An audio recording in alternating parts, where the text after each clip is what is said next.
Hey, what's up guys? Jason here. Thanks for stopping by. So today we are doing something new. We are going to be installing a dual battery setup on the JK, getting ready for our trip to Arkansas next month. We've also got some other stuff planned, but we're going to go ahead and get into this today, get these dual batteries installed and get this stuff set up. We are fighting a little bit of rain that seems to be moving in, so let's go ahead and get to it.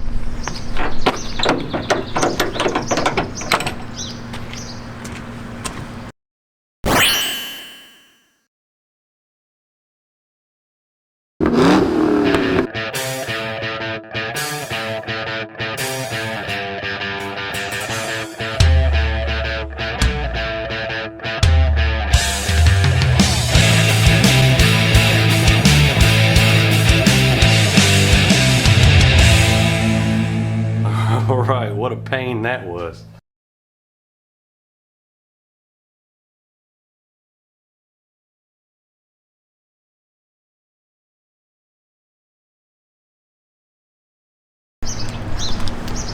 The first step in all this is, of course, disconnecting your stock battery. Now, if you've got one of those cute little things that plug into the 12-volt port to hold your radio stations and stuff, now's the time to go ahead and plug it in. I don't have one of those, and I'm not really worried about plugging, stations back in or anything like that, so we're just gonna go ahead and get to it. So, after you get your battery disconnected, you gotta remove the battery box.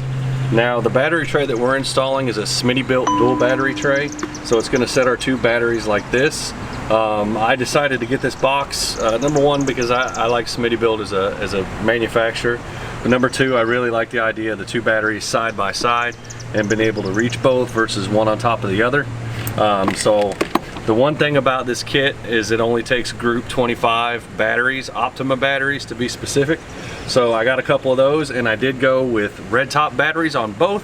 If I need to upgrade to a yellow top battery for the house battery later on, I will. Not a big deal. But we're gonna go ahead and pull this battery box out now. Instructions are actually with the battery tray. So the next step in the instructions says to actually remove the air box. So we're gonna go ahead and do that now. Kind of push that off to the side with the air filter. Still nice and clean. An actual stock air box here. We got to pull out the air box, set it off to the side so we can reach everything. So now we've got to remove the bolt holding the power steering reservoir. Right here. So we'll go ahead and remove it and set it off to the side. But we will put the bolt back in the hole just to hold on to it. We're not going to move that too far away. We'll just leave it set right there. So now it says to go ahead and remove this connection right here from the battery box tray. So we'll go ahead and remove this. That pushes to the side right there, and then you pull out. And then it allows you to unplug it. This has got one of the small type things on the bottom, so what I usually do is either get a plastic panel tool or a pair of side cutters, open them up and get them underneath there and wiggle it.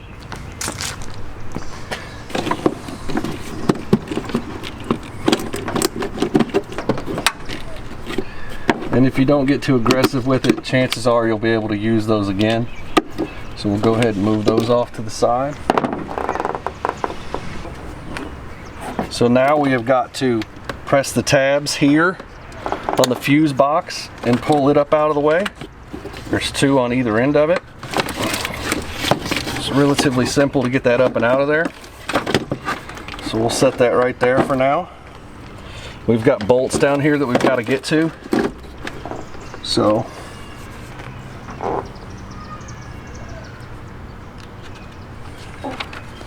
now we've got to remove the 4 brackets for the fuse box, or the 4 bolts for the fuse box bracket rather. So after I'm done with that, I'll be right back. So after this, you've got to go ahead and remove the actual battery tray itself. You've got 4 bolts that hold it down, and then 3 on the back firewall. The 4 are scattered around here on the bottom and 1 right here on the front. So we'll go ahead and pull this. And just in case you didn't know, guys, all these are 10 millimeter. So if you're one of the kind that doesn't have a 10 millimeter, you're probably going to need to get one.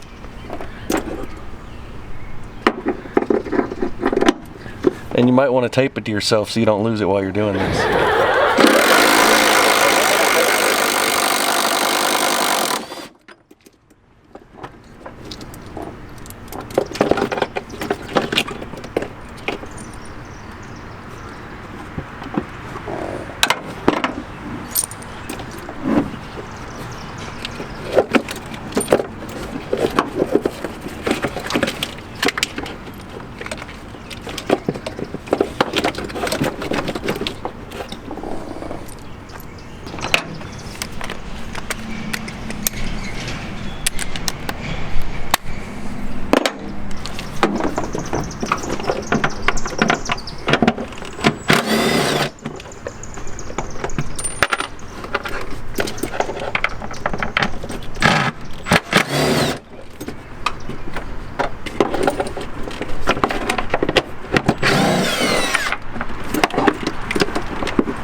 So now we've got our 4 bolts and 3 nuts out of the way.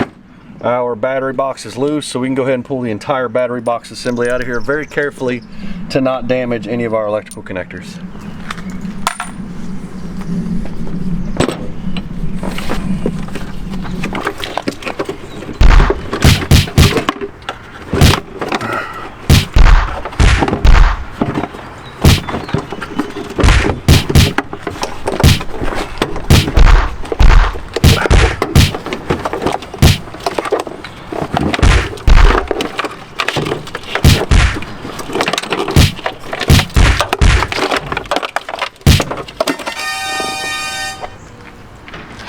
Alright guys, so now that I've got the battery box out, I'm going to go ahead and read forward a few steps and kind of see what I need to do, and I'll be back with you in a minute.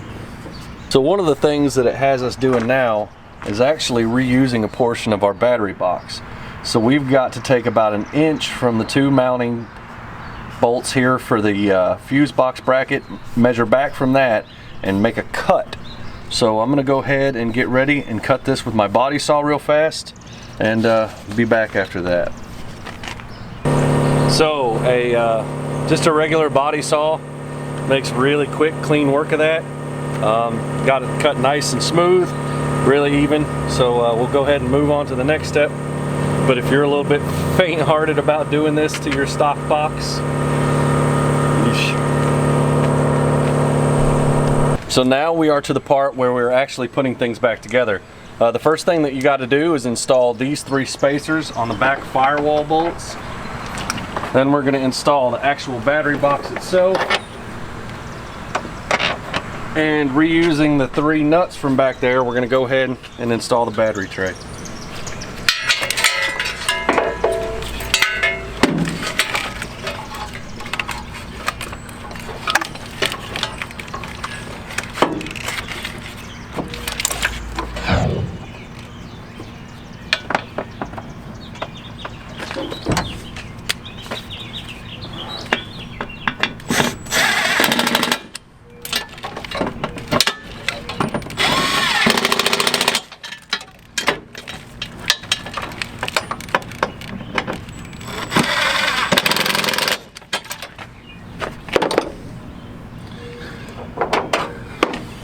So just a top tip, guys, when you're installing something back on a stud with an impact, just kind of run it down, tighten it up with a wrench. You can actually feel a wrench, so you know how much you've got it tightened. You don't want to put an impact on there and blast it and just rip the stud off. Bad news. So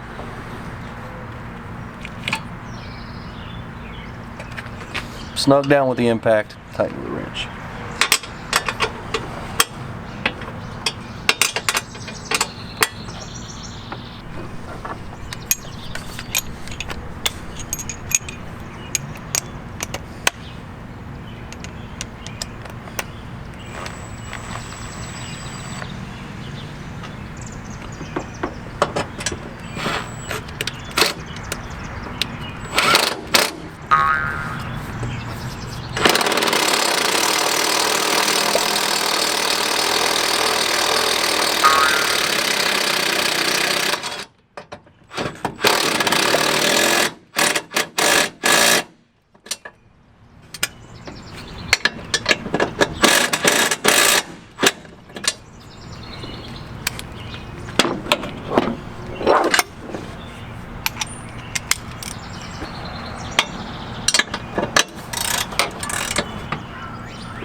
All right, so the next step before we install this is actually reinstalling the piece that we cut off of the battery tray right here. So we're going to go ahead and take care of that, installing it using the front 2 bolts.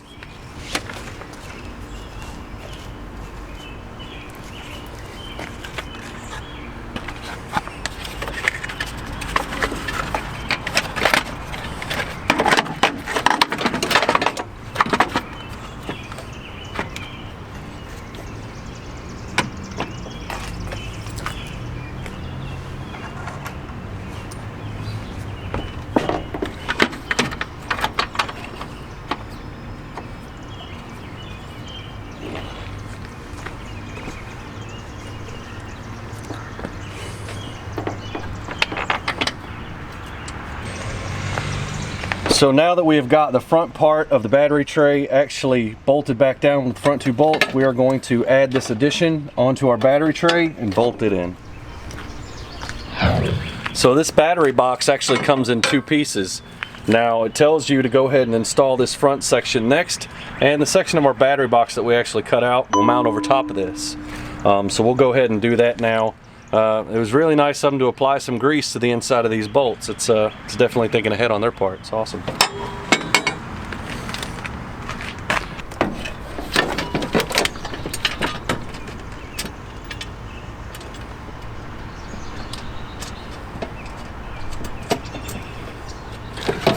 So this front section of the battery tray is actually slotted, and it allows us to move fore and aft to line up with the clips down here on the battery tray. That way when we actually install the fuse box bracket, it'll line up and it'll screw down. So make sure you're lined up before you tighten anything up.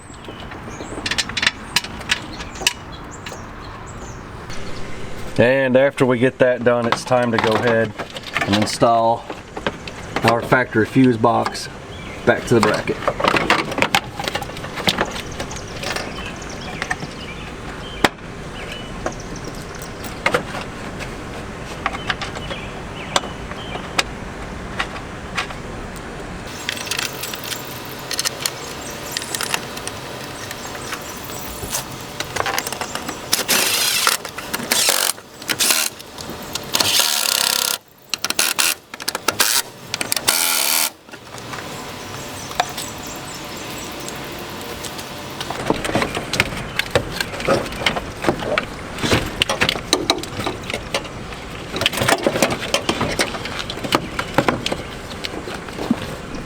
So before you reinstall your fuse box, you want to check all the connections down below.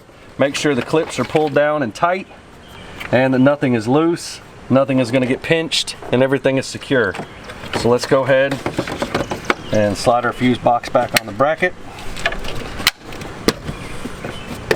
and move forward.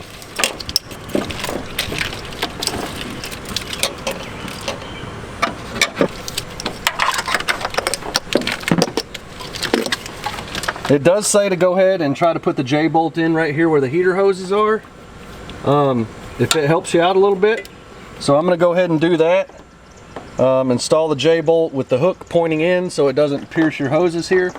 I may actually install an additional piece of like wiring loom on the back side of that J-bolt just so it doesn't rub through on those water lines. I don't like how it's going to contact there. So here's our first Optima battery. Now this is a Group 25 battery. I did go with both red tops. I know a lot of people say now that Optima simply doesn't have the reputation that it used to have, but I'm going to go ahead and hold out and hope that it works out all right. I did go with 2 red top batteries instead of a red top and a yellow top for the house. If I need to upgrade it, if I end up having capacity issues, I can always upgrade that later. So right now this was a heck of a deal. So I'm going to go ahead and install these 2. The handles come off so they fit down in there nice. I'm going to put both positives to the back. So now that we've got the battery installed, the question comes to how are you going to bridge them? Are you going to put them on a solenoid with a switch? Are you going to just tie them together so they're both on all the time? How are you going to do it? Well, I've decided to go ahead and go with this. Now this is an intelligent solenoid and dual battery split charger from National Luna. National Luna is one of the premier battery systems that you can buy, especially for overlanding.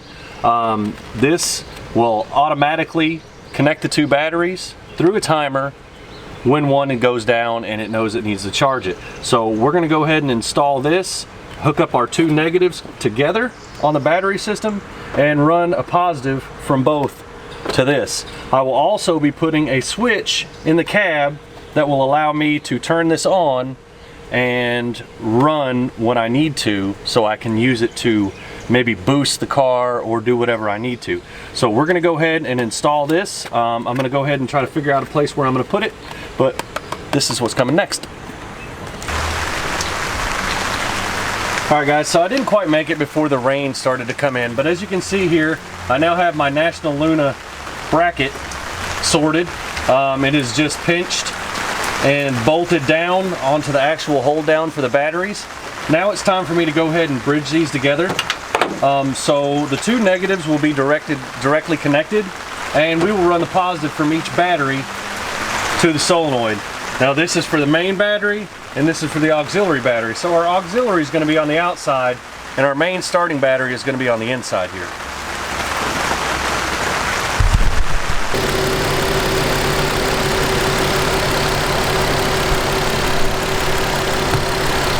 So I just wanted to show you here real quick. This is the actual solenoid itself. I do have it bolted down to the crossbar here. You can see here that the solenoid is engaged and its timer is active. This was an absolute breeze to install. Everything worked out great. I did loom all the wires, I heat shrunk everything. Everything came out nice and clean. I did go ahead and start zip tying wires down. I got a couple more zip ties to add, but everything looks good and everything is working fantastic. Nothing is getting overly hot, which is the way that you can kind of see how healthy your circuit is. If you feel something getting hot, then you know that something's probably either loose or it's got additional resistance in it that's causing that heat. But everything here seems to be doing really well. The solenoid itself is getting a little bit warm, but that's to be expected. It's charging back the second battery. Dude, everything is wonderful in this system. I'm extremely happy with how it turned out. The hood closes really easy and everything looks awesome. So guys, it's still raining like crazy. I'm here under a canopy right now, but we do have the entire dual battery system installed. Everything is working great. There's actually a timer on here that charges the main battery back for 5 minutes before it starts to charge the auxiliary battery. I do have the auxiliary battery wired up to the winch, so everything is good to go. Everything is working fantastic. I really hope you like this video. I will get more in depth in this when we do the monitoring system. That's going to be custom as well. And we're also going to be installing an MLC6 here real soon, so make sure you stick around for that. Thanks so much for watching, guys. Please comment, like, and subscribe. We'll see you next time.